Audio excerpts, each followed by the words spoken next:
Hello, everybody. It's Dave Neal, stand-up comic and host of Bachelor Nation News, coming to you from my mobile studio setup here in Florida. I'm on a work-play trip, as it were. I need to go get down to the pool and watch my 6-month-old pee in the pool.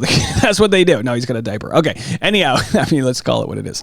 And he's not the only one, I'll tell you that much. All right, here we have Clayton Echard making news in Arizona. Here's my nice thumbnail there, as you can see. Isn't that pretty? I'm going to read the story for you. This is based on a lot of the work you guys are doing.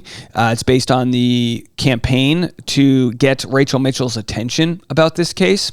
And of course, the fact that Rachel Mitchell knows about this case is because you guys raised money for legal fees for Clayton to fight this case. And that's why it was recommended to the county prosecutors in the first place, because it got as far as it did with Julie Mata. This is not normal.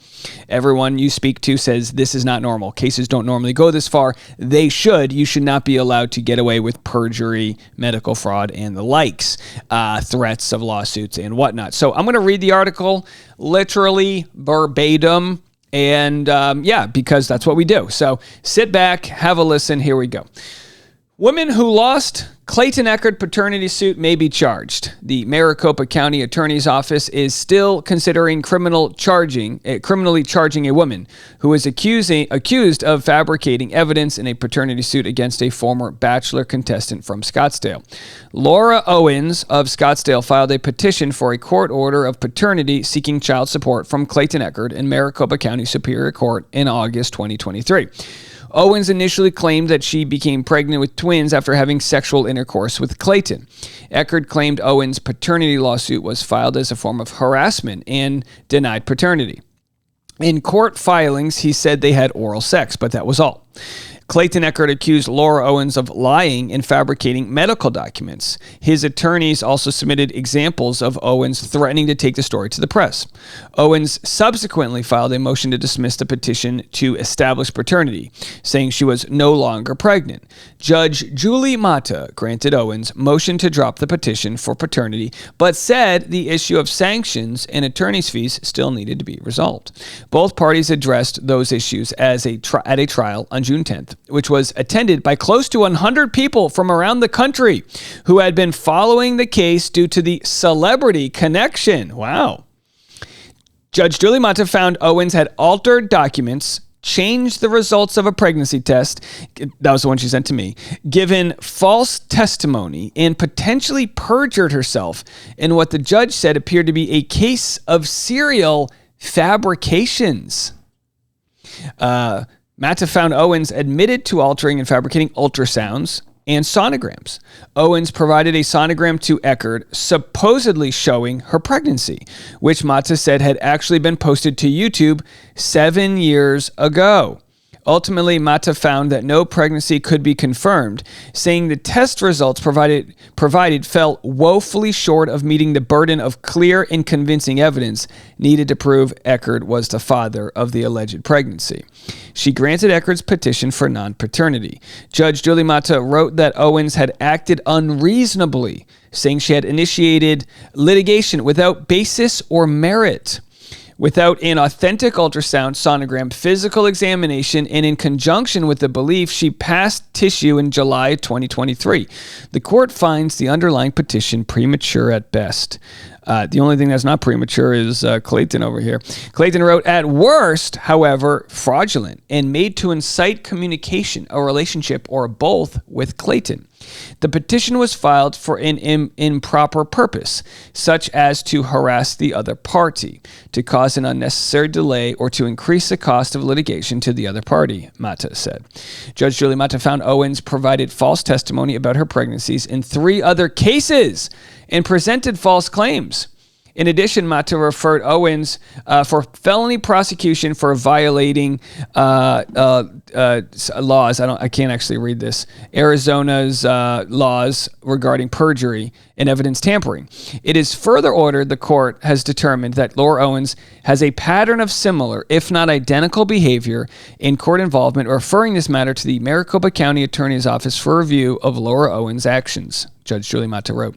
On October 31st, Halloween, the county attorney's office released an update on the case. The Maricopa County Attorney's Office is continuing the process of reviewing the referral from Superior Court on the case of Laura Owens, County Attorney Rachel Mitchell said in a statement. Further information is forthcoming when a charging decision has been made. Okay, so nothing new here if you've been following the case, but I understand it's a lot for everybody to follow. So credit where it's due to Jimmy Jenkins of the Arizona Republic. I don't know exactly how it works, but I believe the USA Today network is a combination of local news around the country. You know, it's kind of like a network. So will this get into the USA Today? I'm not sure, but it's in the Arizona Republic. So, hey, pretty good if you ask me. I'll read a couple of your comments.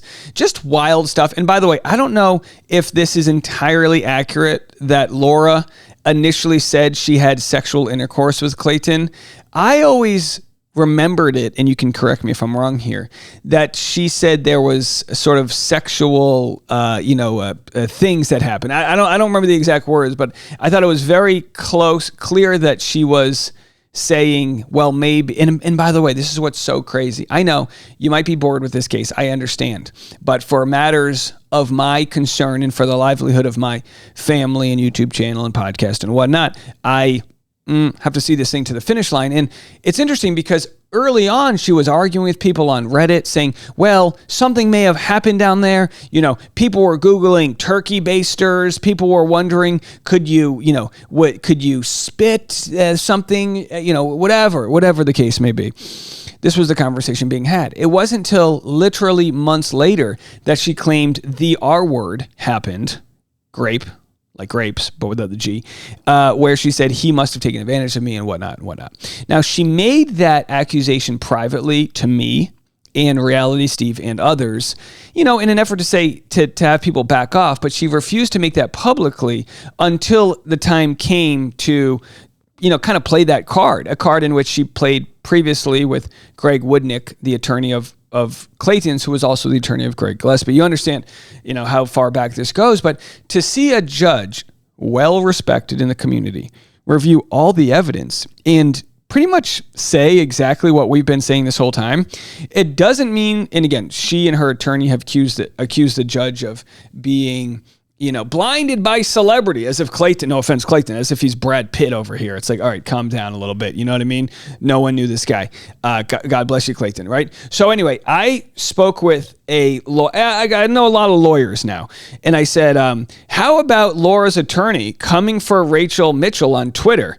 Can't make this up. And that being because Laura's attorney, I guess, shared a link to Rachel Mitchell's husband doing something that was completely irrelevant to this case. And he was saying, oh, maybe Rachel Mitchell's covering Laura Owens because she's trying to hide this. And it's like, talk about the Streisand effect, which is when you try to hide something, sometimes you make it even bigger. And that being whatever effort he's trying to do to calm people down, it's gasoline on the fire.